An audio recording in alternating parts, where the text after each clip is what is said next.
Ce qui s'est produit il y a quelques heures va probablement redéfinir l'équilibre du pouvoir dans la plus grande puissance militaire du monde. Et si vous ne comprenez pas exactement ce qui s'est passé, pourquoi maintenant, et ce que ça implique pour les années à venir, vous allez passer à côté de l'un des moments les plus déterminants de l'histoire politique moderne. Mais avant toute chose, je veux prendre un instant pour vous remercier. Sincèrement. Si vous êtes ici, si vous faites partie de ceux qui prennent le temps de comprendre le monde au-delà des gros titres, ça veut dire énormément. Et justement, pour aller encore plus loin ensemble, j'ai créé une communauté réservée aux membres de cette chaîne. En la rejoignant, vous accédez à des vidéos dédiées qu'on ne publie nulle part ailleurs, vous recevez les vidéos en avance avant tout le monde, et vous bénéficiez de contenus exclusifs, des analyses approfondies, des décryptages bonus, des discussions qu'on ne peut pas avoir dans un format classique. C'est aussi la meilleure façon de soutenir cette chaîne et de nous permettre de continuer à produire ce type de contenu indépendant et rigoureux. Le lien est juste en dessous dans la description. Maintenant, rentrons dans le vif du sujet. 38 commandants militaires, dont 7 généraux 4 étoiles. Ils sont entrés dans l'un des lieux de presse les plus symboliques de la capitale et ils ont fait quelque chose qui n'avait jamais été fait dans l'histoire moderne de cette république. Ils ont publiquement refusé de soutenir un commandant en chef en exercice. Et quand je dis « jamais », je ne parle pas d'une exagération rhétorique. Les historiens militaires confirment, aucune action collective de cette ampleur, avec cette visibilité, n'a de précédent dans les archives civilo-militaires du pays. Ce ne sont pas des voix marginales. Ce ne sont pas des officiers de rang intermédiaire avec des comptes à régler ou une carrière à relancer. À la tribune, un général 4 étoiles à la retraite, ancien vice-président du comité des chefs d'état-major interarmés est l'un des postes les plus élevés de toute la hiérarchie militaire. À ses côtés, une ancienne commandante de la flotte du Pacifique responsable de l'une des zones stratégiques les plus sensibles au monde. Et un officier des marines à la retraite, ayant conduit des forces de combat sur 3 théâtres d'opérations distincts. Ce sont des personnes qui ont littéralement façonné la sécurité nationale pendant des décennies. Des décideurs opérationnels. Des gens dont les choix quotidiens impliquaient des vies humaines. Et ils ont tous consacré leur carrière entière à un principe fondamental, on ne remet jamais en cause le pouvoir civil. Pas publiquement. Pas avec son nom inscrit. C'est le ciment même de l'institution militaire dans une démocratie. Alors quand ces personnes décident collectivement de briser cette règle non écrite, la question n'est pas de savoir si vous êtes d'accord avec eux. La question est, qu'est-ce qui a pu pousser les professionnels de cette trempe à conclure que le silence était devenu plus dangereux que la parole? Le texte lu à la tribune commence par ces mots, « Nous, les sous-signés, avons consacré nos vies à défendre cette nation et à faire respecter la Constitution. Nous avons servi sous des présidents des deux partis sans jamais remettre en question publiquement le commandement civil. La suite est plus tranchante, mais nous ne pouvons pas nous taire lorsque des décisions opérationnelles affectant la sécurité des soldats sont subordonnées à des calculs politiques. » Prenons le temps de décortiquer cette phrase. Ce n'est pas un désaccord sur la stratégie. Ce n'est pas une critique de la politique étrangère. C'est une accusation précise, des décisions qui touchent directement à la vie et à la sécurité des militaires sur le terrain auraient été prises non pas pour des raisons stratégiques, mais pour des raisons politiques. La déclaration poursuit, le principe du contrôle civil sur l'armée est sacré. Mais ce contrôle implique la responsabilité d'agir dans l'intérêt national et non personnel.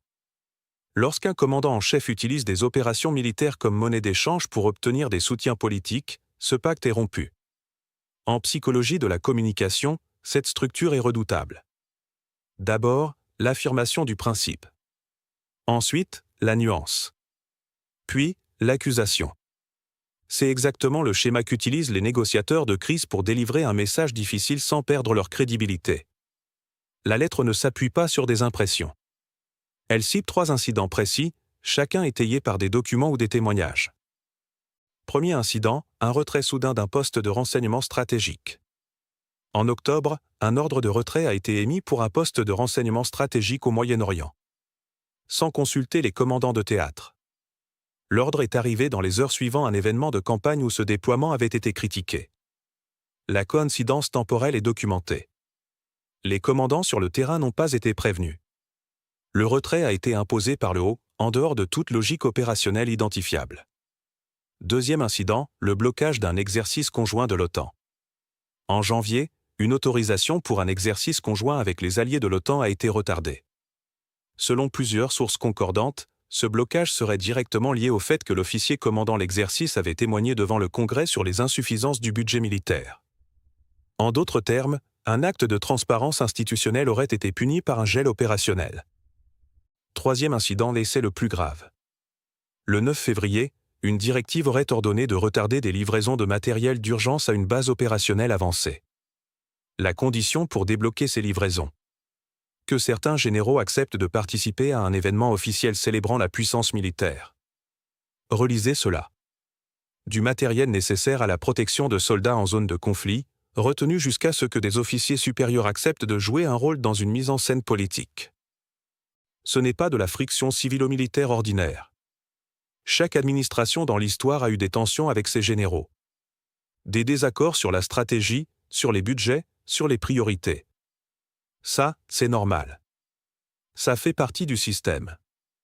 Mais utiliser l'autorité de commandement opérationnel, c'est-à-dire le pouvoir qui détermine si des soldats reçoivent ou non les moyens de se défendre comme levier de coercition politique, c'est une rupture d'une nature fondamentalement différente. Et la frontière entre ces deux choses, c'est exactement la ligne qui sépare une république constitutionnelle fonctionnelle de quelque chose d'autre. Et si vous pensez que c'est déjà suffisamment grave, attendez de voir ce qui s'est passé dans les 48 heures suivantes. Parce que c'est là que cette affaire bascule du domaine institutionnel vers quelque chose de terriblement concret. Le 11 février, une version classifiée de la directive a été transmise à la Commission des services armés du Sénat. Le 12 février, les membres de la commission l'ont examinée dans un lieu sécurisé. Un sénateur républicain, ancien officier des marines avec 40 ans de service, aurait déclaré à ses collègues que jamais en 4 décennies il n'avait vu un tel document. Et que le silence les rendrait complices d'une violation fondamentale du devoir constitutionnel.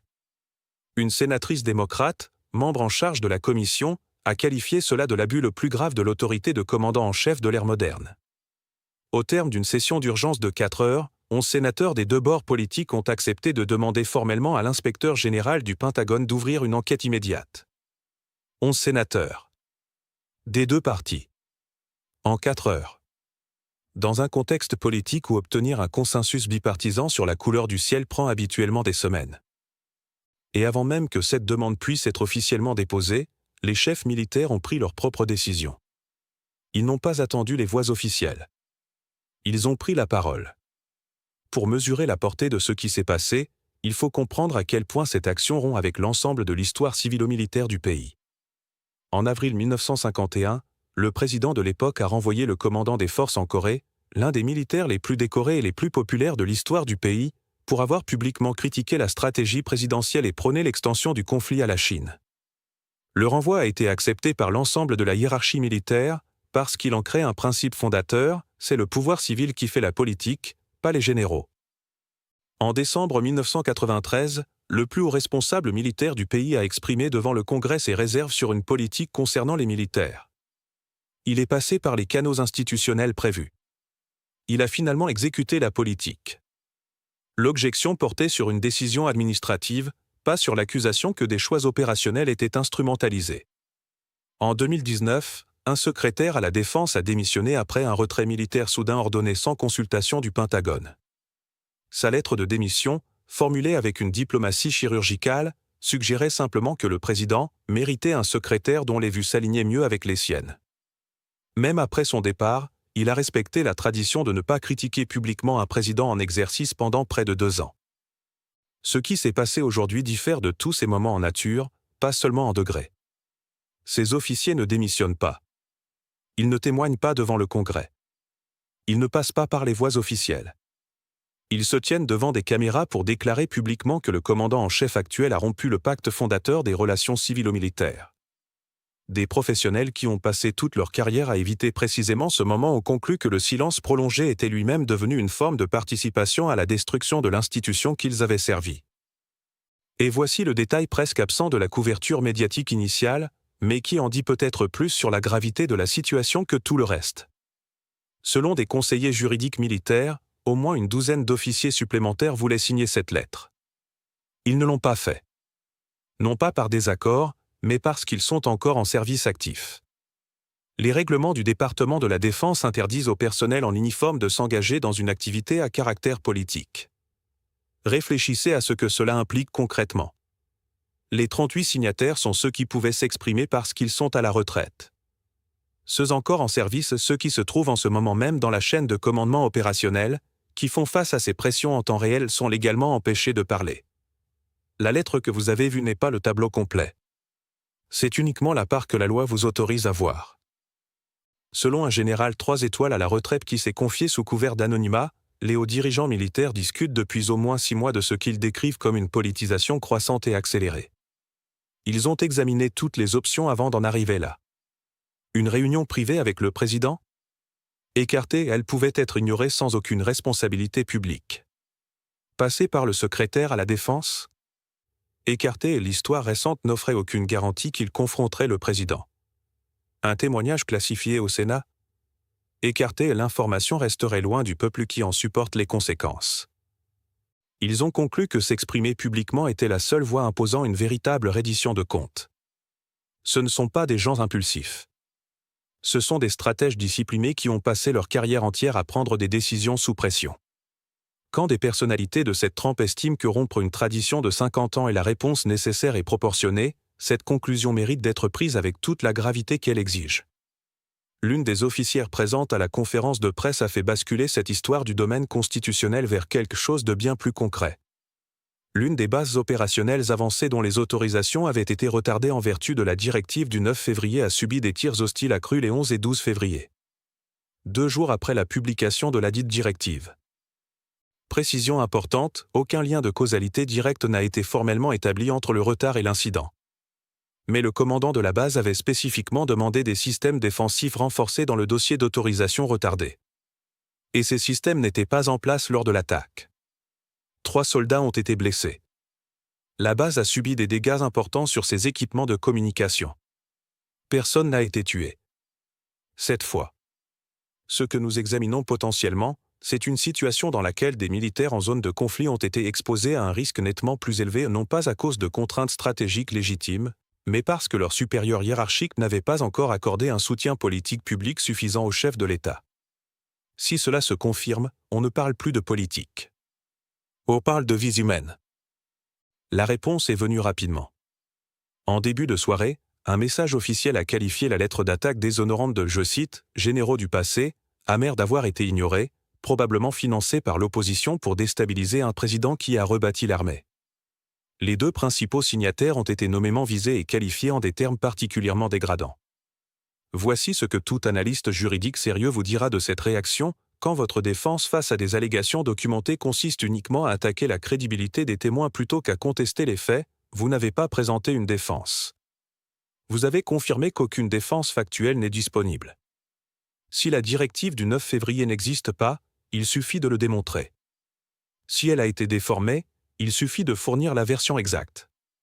Si ces officiers mentent, il suffit de prouver le mensonge. Rien de cela n'a été fait. Seuls les messagers ont été attaqués. Et ce choix en dit long. Des experts en droit constitutionnel qualifient déjà cette situation de la crise civilo-militaire la plus grave depuis des décennies. Une professeure de droit constitutionnel, ancienne procureure adjointe, a déclaré que si les allégations sont avérées, il y aurait des violations manifestes des devoirs fondamentaux du commandant en chef. Et que l'autorité constitutionnelle sur les opérations militaires existe pour servir la sécurité nationale, pas pour obtenir la loyauté politique d'officiers dont l'obligation première est de fournir un jugement militaire indépendant. Un ancien juge fédéral a ajouté que les faits allégués pourraient constituer des violations pénales des lois interdisant l'utilisation de ressources gouvernementales à des fins électorales. Et même un juriste conservateur, connu pour avoir défendu pendant des années l'interprétation la plus large possible des pouvoirs de guerre présidentielle, a reconnu que l'utilisation de l'autorité de commandement pour obtenir des soutiens politiques franchit une ligne constitutionnelle qui devrait inquiéter tout citoyen, quelle que soit son opinion sur telle ou telle politique. Quand des analystes de tous bords politiques arrivent à la même conclusion, ce n'est plus une question partisane. C'est une question institutionnelle. Voici où tout cela nous mène. Je distingue 2 trajectoires qui se déroulent simultanément, et il est essentiel de comprendre les 2. Première trajectoire, l'absorption partisane. Dans ce scénario, l'administration traite l'affaire comme une attaque à repousser plutôt que comme une crise à résoudre. La lettre est présentée comme une opération de déstabilisation. Les chefs militaires sont étiquetés comme des acteurs partisans. Les élus du même parti qui ont côtoyé certains de ces officiers pendant des décennies sont contraints de choisir entre la loyauté institutionnelle et la survie politique. Et beaucoup choisiront la survie, au moins dans un premier temps. Dans cette trajectoire, la crise est absorbée dans l'architecture partisane existante. Les conditions qui l'ont produite restent sans réponse. Et un précédent est établi, les futurs présidents sauront que le commandement opérationnel peut être un outil de coercition. Les futurs commandants comprendront que les promotions dépendent d'un alignement politique. Et les futurs adversaires, qu'ils soient à Moscou, à Pékin ou ailleurs, intégreront ces calculs dans leur évaluation de la crédibilité militaire du pays. C'est un coût permanent et cumulatif. Deuxième trajectoire, la reddition de comptes. Dans ce scénario, au moins une quinzaine d'élus examinent actuellement cette lettre et décident que la gravité de la situation impose une réponse publique. L'enquête de l'inspecteur général avance. La directive classifiée devient le centre d'une investigation sérieuse du Congrès. Et la reddition de comptes imparfaite, contestée, tardive commence à fonctionner. Ce qui se passera dans les prochaines heures vous dira laquelle de ces trajectoires ce moment est en train de suivre. Voici l'essentiel. Au-delà de la directive, au-delà de la conférence de presse, au-delà de la personne qui occupe la fonction, il y a une question que les fondateurs de cette République ont posée il y a plus de 2 siècles et que chaque génération est appelée à résoudre selon ses propres termes. La question est la suivante, le rôle de commandant en chef est-il soumis à des limites constitutionnelles réelles? Ou s'agit-il d'un pouvoir exercé par quiconque le détient, à quelque fin qu'il choisisse, contraint uniquement par la volonté de ses alliés politiques de s'y opposer? 38 chefs militaires ont déclaré aujourd'hui, clairement et en leur nom propre, que la réponse à cette question est cruciale. Qu'elle l'a toujours été. Et qu'ils ont engagé leur réputation et leur héritage sur la conviction qu'elle compte encore. La question de savoir si les institutions partageront cet avis, c'est ce que les prochaines heures vont commencer à révéler. Si cette analyse vous a permis de comprendre quelque chose que vous ne voyiez pas clairement avant, alors elle a rempli son rôle. Mais le travail ne s'arrête pas là. Abonnez-vous si ce n'est pas encore fait. Activez la cloche pour ne rien manquer. Et surtout, partagez cette vidéo. Non pas pour les chiffres, mais parce que ce type d'information mérite de circuler au-delà des cercles habituels. Et si vous voulez aller plus loin, rejoignez la communauté des membres. Les liens sont dans la description. On s'y retrouve pour des analyses qu'on ne peut pas publier en format classique. On se retrouve très vite pour la suite. Restez informés. Restez critiques. Et surtout, ne laissez personne penser à votre place.